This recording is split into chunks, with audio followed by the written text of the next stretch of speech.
Beliau lahir di Kediri 27 Januari 1974, suami dari Haji Budiarto STMM. Beliau dikaruniai 3 putra. Alamat di Jalan Banowati Raya 28, Semarang. Beliau menyelesaikan kuliah di Undip, lulus tahun 2000, terus konsultan endokrinologi metabolik diabetes tahun 2017. Riwayat pekerjaan ini panjang.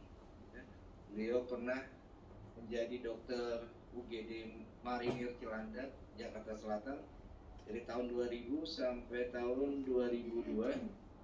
Beliau PTT di RSUD Kota Semarang tahun 2003 sampai 2005.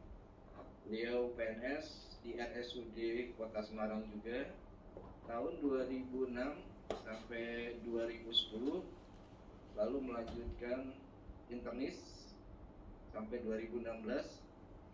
Beliau menjabat Kepala SMF Ilmu Penyakit Dalam RSWN di tahun 2017. Beliau juga menjabat sebagai Ketua Persada Unit Rumah Sakit Elizabeth Semarang dari tahun 2015 sampai sekarang. Kursus yang pernah diikuti yaitu Advanced Endocrinology Course of the Mayo Clinic di Singapura tahun 2012. Yang kedua, International Fellow of the Alfred Hospital Melbourne, Medical Faculty, Monash University, Australia tahun 2016. Beliau juga tercatat sebagai anggota ID, anggota PAPDI, Perkeni, dan juga Persadia. Saya mengingatkan buat teman-teman juga, jika nanti mungkin ada pertanyaan bisa langsung disampaikan ataupun diketik di kolom chat. Untuk materi saya persilakan Dr. Diana 20 menit ke depan. Kami persilakan. Terima kasih Dr. Akbar atas waktunya. Assalamualaikum warahmatullahi wabarakatuh. Selamat siang semuanya. Saya ucapkan terima kasih kepada yang terhormat Bapak Kepala DKK Kota Semarang, Dr. Muhammad Abdul Hakam SPPD Finasim, kemudian seluruh jajaran panitia pada RTD virtual DKK pada hari ini, serta PT Novo Nordisk yang telah menyebabkan acara ini dapat berlangsung. Juga kepada teman-teman di Vaskes tingkat 1, saya ucapkan terima kasih atas kehadiran pada hari ini, di mana pada hari ini saya mendapatkan tugas untuk menyampaikan materi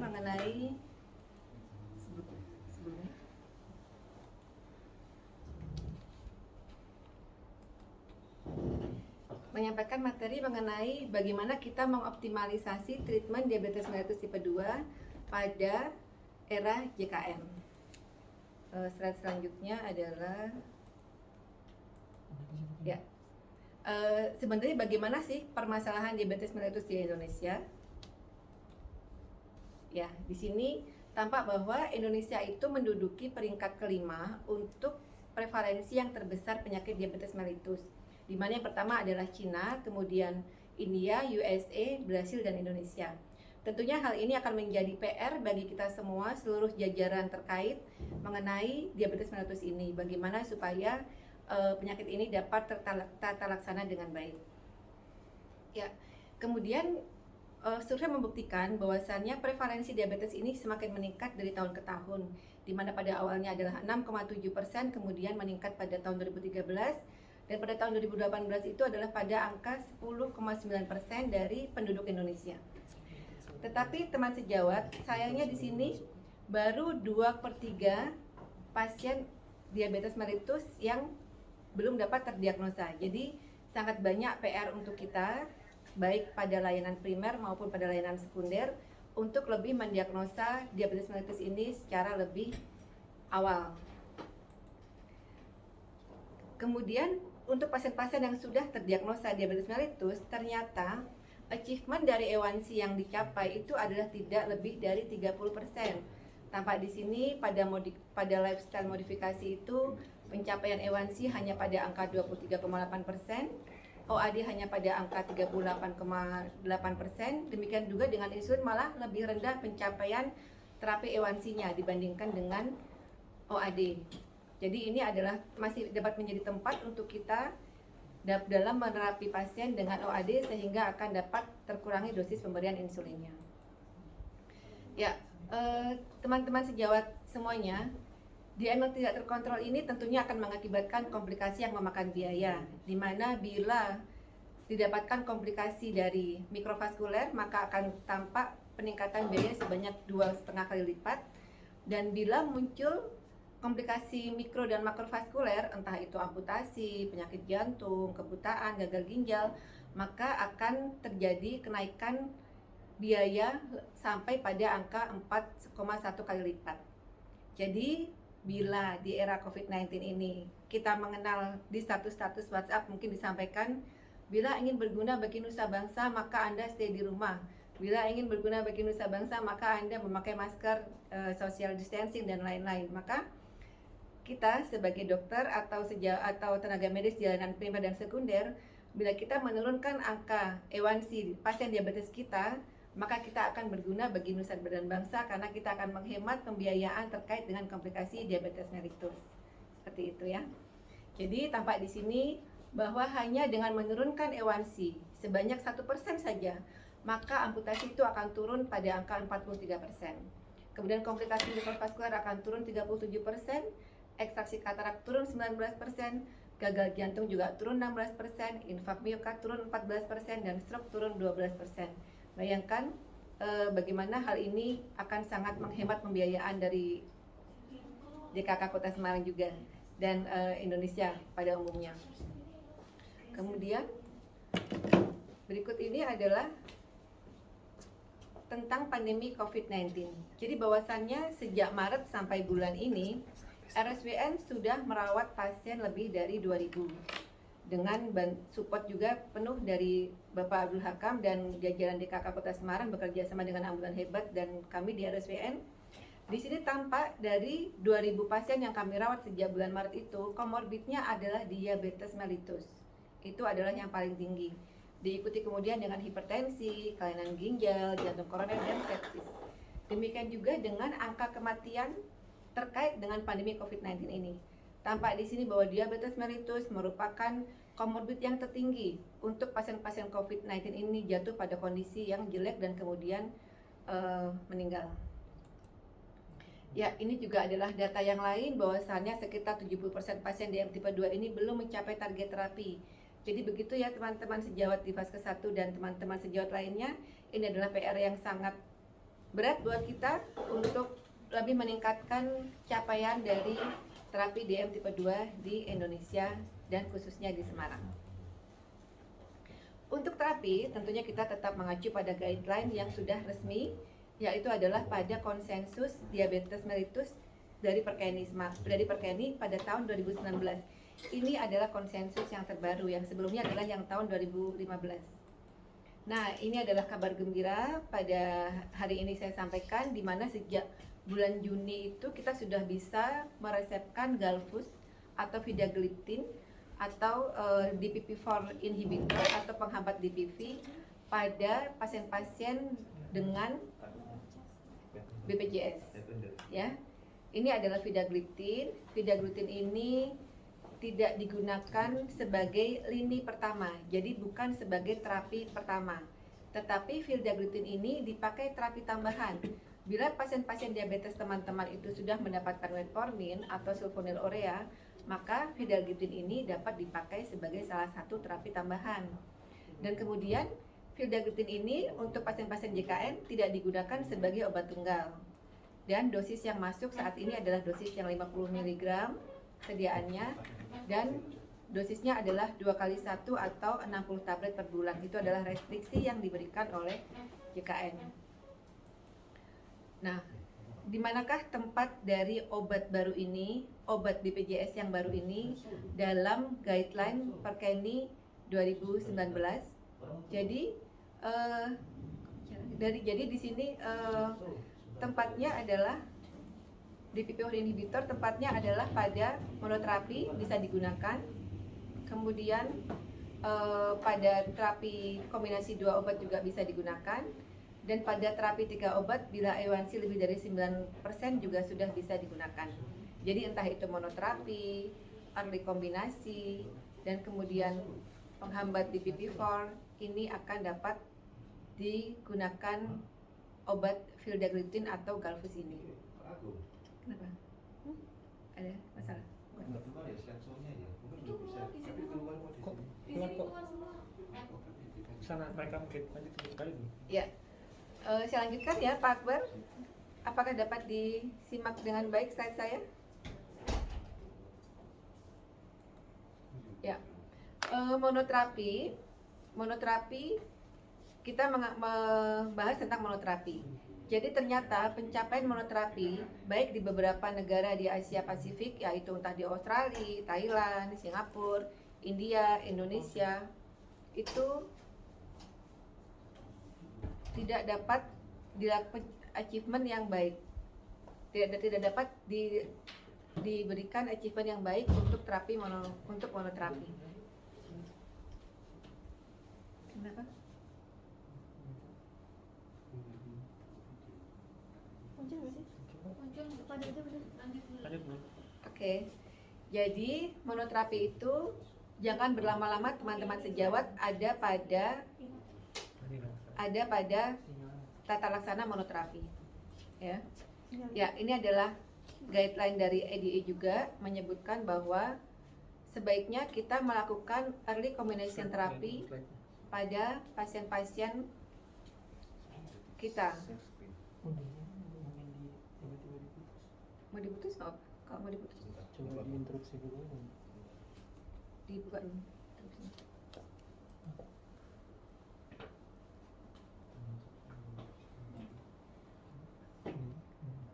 Kayak lagi ini. Serius. Caranya biar pas. Iya. Biar pas lagi senyum.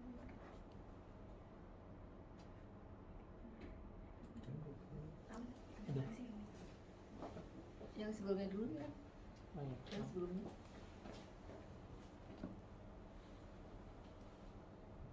Ya, oke. Bisa saya lanjutkan lagi? Ya.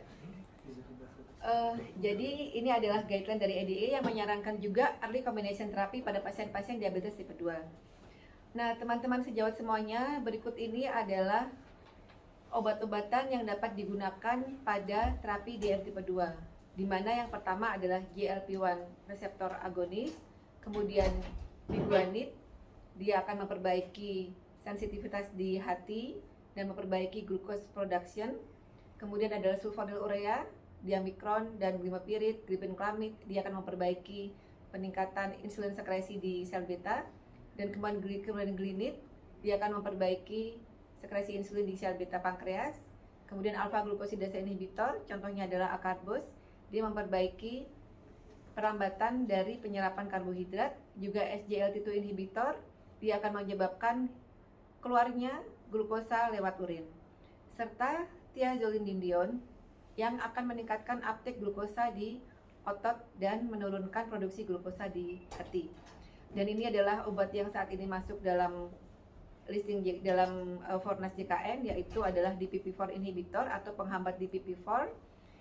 Ini merupakan hormon inkretin, kemudian aksinya ini akan dihambat oleh DPP-4 inhibitor, sehingga hormon inkretinnya ini nanti akan dapat memperbaiki sensitivitas insulin dan menurunkan sekresi glukagon.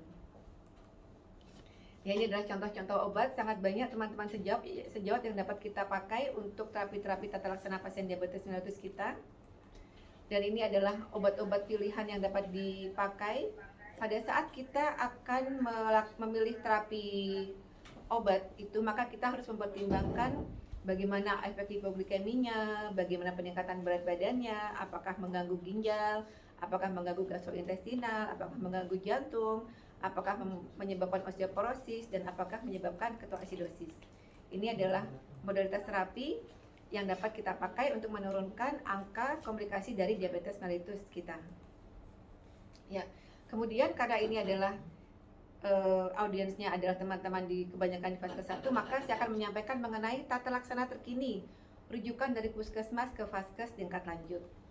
Jadi memang Kemenkes dan Kemendagri sudah memahami bahwasannya diabetes mellitus ini merupakan penting untuk dikelola dan sudah masuk dalam standar pelayanan minimal, sehingga dilakukan rujukan dari Vaskes tingkat pertama untuk mencegah komplikasi.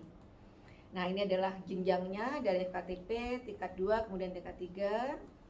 Dan ini adalah contoh-contoh kriteria dari pasien-pasien diabetes mellitus yang dapat teman-teman Vaskes 1 rujuk kepada kami di Vaskes lanjutan. Yaitu yang pertama adalah DM tipe 2 dengan komplikasi, DM tipe 2 dengan kontrol gula yang buruk, dan DM tipe 2 dengan infeksi yang berat. Dan kemudian bagaimana tentang rujuk balik ke FKTP? Pasien-pasien yang teman sejawat rujuk kepada kami di fasilitas kesehatan tingkat lanjut akan kami kembalikan bila sudah memenuhi kriteria sebagai berikut. Bila gula darahnya sudah terkontrol, kemudian tekanan darahnya adalah normal, LDL dan HDL-nya adalah baik, triglyceridnya adalah baik, maka ini kami akan PRB-kan kepada teman-teman semua. Dan kemudian apabila ada penyakit penyerta, misalnya penyakit jantung koroner, gangren, neuropati, nefropati, CVD, maka kasus-kasus ini tidak kami rujuk balik kepada teman-teman di Vaskes 1 karena pasien-pasien tersebut memerlukan tambahan untuk modalitas pemeriksaan lanjutan yang rutin setiap bulannya untuk mencegah komorbiditas yang lebih jelek. Nah, apa yang dapat teman-teman lakukan di Vaskes tingkat 1 bila kami dari Vaskes tingkat 2 sudah mengembalikan pasien-pasien itu, maka sebaiknya perubahan atau penggantian obat hanya dapat dilakukan oleh dokter spesialis atau subspesialis di Vaskes tingkat lanjut. Kemudian dokter di Vaskes tingkat pertama melanjutkan resep dari dokter spesialis dan subspesialis. Dan obat-obatan yang kami resepkan kembali, misalnya Diamikron, Galvus, ataupun insulin dosis tinggi akan dapat teman-teman dapatkan di apotek-apotek PRB. Saat ini sudah banyak tersedia. Kami mohon kerjasama dari BPJS dan DKK untuk lebih memantau kembali ketersediaan obat-obatan ini, karena pada beberapa kasus ada beberapa pasien yang kembali setelah kami kembalikan ke teman-teman di PRB tingkat 1, pasien kembali lagi ke saya menyampaikan bahwa dok, saya nggak dapat lagi obat-obatan yang dokter berikan kemarin. Terus saya sampaikan, ibu bisa mengambil di apotek PRB yang ditunjuk bu, misalnya KF atau di Sana Farma, tetapi katanya rupanya itu sulit untuk diakses, seperti itu. Nanti mungkin ini akan dapat menjadikan bahan diskusi ke depannya. Nah teman-teman, selanjutnya dalam pemilihan obat, kita itu jangan hanya mempertimbangkan atau hanya menginginkan A1C kita tercapai, tapi kita melupakan hal-hal yang lain. Jadi pertimbangkan faktor biaya, pertimbangan ketersediaan obat, pertimbangan efektivitas, manfaat kardiorenal, efek samping, efek terhadap berat badan, serta pilihan pasien. Pengelolaan bukan hanya meliputi gula darah saja, tetapi juga perhatikan faktor resiko kardiorenal secara terintegrasi. Jadi di sini mungkin akan dapat saya sampaikan bahwasannya don't let our patient die with a good A1C. Jangan biarkan pasien-pasien kita meninggal dengan A1C yang baik, karena kita hanya berpaku pada kadar gula darahnya saja. Ini saya izinkan saya menyampaikan satu ilustrasi kasus tentang wanita 65 tahun. Jadi kasus-kasus ini sudah sering saya dapatkan baik di Rumah Sakit Elizabeth, di Rumah Sakit Wongsonogoro, di Rumah Sakit Logorejo. Pasien datang dengan gangguan ginjal. Ini pasien 65 tahun datang dengan sesak napas, pada saat itu didapatkan gula darah yang rendah, low, A1C-nya 9,2 masih jelek, kemudian anemia dengan Hb7 dan ginjalnya kreatininnya adalah 6,5. Ini pasien kemudian dari anamnesis menyatakan bahwa selama 10 tahun berobat ke dokter Vaskes tingkat 1 tanpa pernah dirujuk ke dokter Vaskes lanjutan. Entah ini kebenarannya bagaimana, saya juga tidak paham. Dan kemudian obat yang terakhir diminum adalah metformin dan glimepiride. Nah, kemudian pasien ini kita programkan untuk hemodialisa, tetapi pasien menolak karena merasa saya nggak pernah dinyatakan gangguan ginjal sebelumnya dok, jadi saya nggak mau cuci darah. Pasien menyebutkan seperti itu. Kemudian setelah 2 hari perawatan, pasien mengalami udem paru, overhidrasi dan kemudian meninggal. Jadi pembelajaran yang dapat disampaikan di sini bahwasannya ada sedikit kelalaian dari vaskes 1 untuk tidak memberikan rujukan kepada vaskes lanjutan, atau mungkin pasiennya juga nggak mau ya, karena terkait dengan COVID ini banyak pasien-pasien yang memang tidak mau dirujuk ke rumah sakit. Dan kemudian dengan kreatinin 6,5 tetap metformin di sini diberikan. Jadi teman-teman sebaiknya harus memperhatikan obat-obat apa saja. Tadi sudah saya sebutkan di sebelumnya, untuk obat-obatan yang aman untuk ginjal dan organ-organ yang lain. Ya, ini adalah target pengobatannya. Teman-teman jangan lupakan, jangan hanya berpacu pada A1C saja 7, tapi juga perhatikan aspek-aspek yang lain supaya pasien kita tidak meninggal dengan A1C yang baik. Seperti itu ya. Kemudian kita kembali ke DPP-4 inhibitor. Obat Galvus atau Vildagliptin yang masuk di JKN. Di sini DPP-4 inhibitor ada di sini. Dia akan menghambat kerusakan dari hormon inkretin. Hormon inkretin ini akan keluar pada saat kita makan. Pada saat kita makan akan keluar hormon GIP dan hormon GLP-1. Hormon ini nantinya akan meningkatkan sekresi insulin di beta pankreas dan akan menurunkan sekresi glukagon di sel alfa pankreas, sehingga akan terjadi uptake yang perbaikan di lemak maupun di otot, dan akan terjadi penurunan dari hepatic glucose production. Dan ini semua akan menyebabkan terjadinya penurunan dari glukosa darah puasa dan glukosa darah setelah makan. Nah, di sini DPP-4 ini, Vildagliptin ini menghambat enzim DPP-4 sehingga tidak akan merusak GIP dan GLP, sehingga GIP dan GLP ini akan tetap tinggi dalam darah dan akan tetap memberikan perlindungan yang baik untuk organ-organ kita. Ya, kenapa sebenarnya obat ini dipilih untuk masuk dalam JKN? Karena Vildagliptin ini terbukti efektif dalam menurunkan A1C sampai pada angka 3%. Bersamaan dengan metformin, dia menurunkan A1C sampai pada angka 3,3%. Kemudian, bagaimana dengan berat badan? Tentunya kita kalau misalnya mendapatkan pasien dengan berat badan yang gemuk, kita kadang-kadang agak sedih kalau misalnya akan memberikan sulfonylurea atau insulin pada pasien ini, karena dia akan semakin gemuk nantinya. Maka ternyata Vildagliptin ini tidak menyebabkan perubahan pada berat badan dan bahkan menurunkan berat badan sampai pada 1,1 kg dan 1,5 kg selama 24 minggu penelitian. Dan kemudian ditanyakan oleh pasien, bila kita memberikan obat ini kepada pasien, "Dok, ini dokter mengasih saya obat yang baru. Nanti efek sampingnya apa, Dok?" Seperti itu ya. Jadi efek samping dari Vildagliptin yang pernah dilaporkan adalah hipoglikemi tetapi rendah sekali, kemudian mual, diare, gastritis, infeksi saluran kencing, dispepsia, dan periferal neuropati. Tetapi angka komplikasi ini adalah sangat rendah. Contohnya saja, untuk hipoglikemi itu terjadi pada 12 orang dari 3.511 pasien. Dan adverse event-nya ini atau efek sampingnya ini bukan severe, bukan yang berat. Jadi dapat diatasi dengan setelah beberapa hari pemberian obat. Jadi hanya adaptasi dari pasien tersebut. Kemudian, "Kenapa sih, Dok, obatnya kok 2 kali sehari? Saya mau yang sekali sehari aja, Dok, biar nggak banyak-banyak obat," katanya gitu. Ternyata Vildagliptin ini dibandingkan dengan DPP-4 inhibitor yang lain, yaitu sitagliptin yang dosisnya adalah sekali sehari, itu lebih aman dalam menjaga fluktuasi glukosa darah selama 24 jam.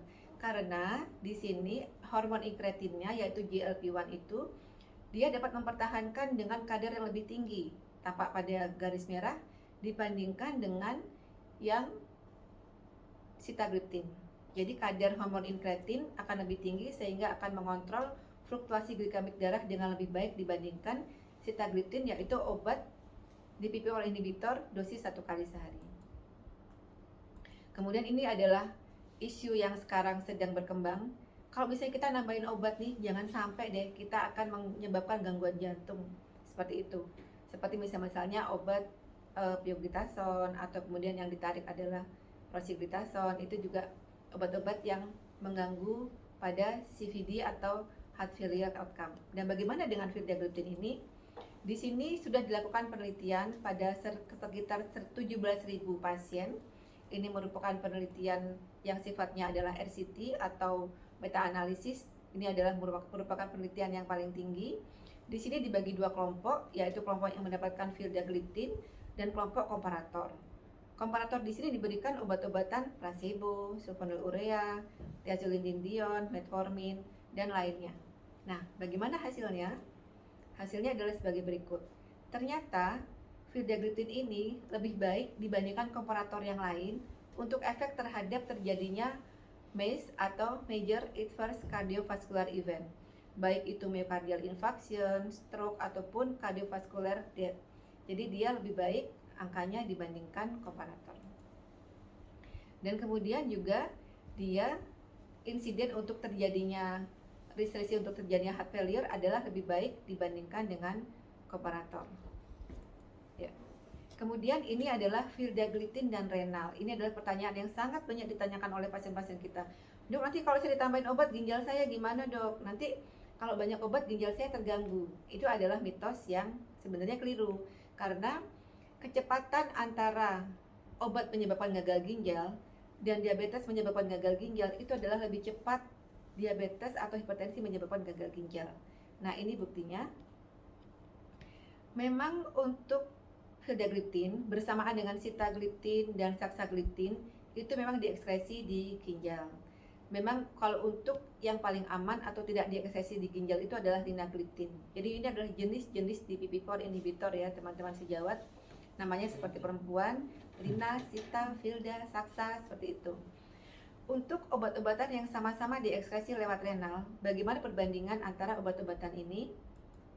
Ya, tampak pada tabel ini bahwasannya vildagliptin tetap dapat kita berikan pada pasien-pasien dengan impaired renal function, baik itu yang mild, moderate, severe, atau bahkan gagal ginjal terminal. Untuk yang gangguan ginjal mild tidak perlu diberikan penyesuaian dosis, tetap pada dosis 2 kali sehari. Untuk yang moderate dan severe dan pasien yang sudah dicuci darah, maka pemberiannya dikurangi yaitu 1 kali sehari saja. Jadi masih tetap bisa kita berikan tetapi dengan penyesuaian dosis. Kemudian, Dok, kira-kira nanti kalau saya sudah gagal ginjal derajat awal, terus saya minum vildagliptin, apakah nantinya saya akan jatuh pada kondisi yang makin jelek? Apakah ginjal saya nanti akan jadi moderate? Apakah nanti akan menjadi end-stage renal disease? Tidak demikian, karena dari penelitian ini dibandingkan dengan placebo tidak ada penurunan dari fungsi ginjal pada pemakaian vildagliptin selama 1 tahun. Jadi bahkan hasilnya adalah lebih baik daripada placebo. Di sini vildagliptin 1,62, placebo 1,8. Untuk gangguan ginjal yang berat, GFR-nya pada vildagliptin adalah 1,98 dan placebo adalah 2,44. Seperti itu. Ya, ini adalah summary pada hari ini. Kita berterima kasih kepada JKN yang sudah memberikan support untuk tambahan terapi baru pada tahun ini yang mengacu atau berbasis pada ADA 2020, di mana disarankan untuk melakukan terapi yang lebih awal dan melakukan terapi kombinasi yang lebih awal. Itu sangat diperlukan untuk mengurangi atau menurunkan kegagalan terapi pada pasien diabetes mellitus. Di sini vildagliptin, obat yang sudah masuk dalam JKN, itu dapat dipertimbangkan karena dia efektif dalam menurunkan A1C, aman untuk gangguan ginjal dan jantung, serta sudah dibuktikan dalam real world evidence study. Dan kemudian keamanan dari vildagliptin ini juga sudah tampak, yaitu tidak menyebabkan hipoglikemia yang berat, dan kemudian dibandingkan sulfonylurea dia lebih rendah risiko hipoglikeminya dan tidak ada risiko untuk terjadinya MACE atau Major Adverse Cardiac Event. Dan vildagliptin ini efektif, dapat menjadikan aman untuk pasien-pasien gangguan ginjal kita, karena memang kita di layanan primer dan sekunder bila sudah berhadapan dengan pasien dengan gangguan ginjal, tentunya obat-obatan kita ini akan terbatas, obat-obat apa saja yang bisa diberikan. Demikian Dr. Akbar atas presentasi yang saya berikan pada hari ini. Semoga ada manfaat yang dapat diambil pada apa yang saya sampaikan pada hari ini. Terima kasih. Wassalamualaikum warahmatullahi wabarakatuh.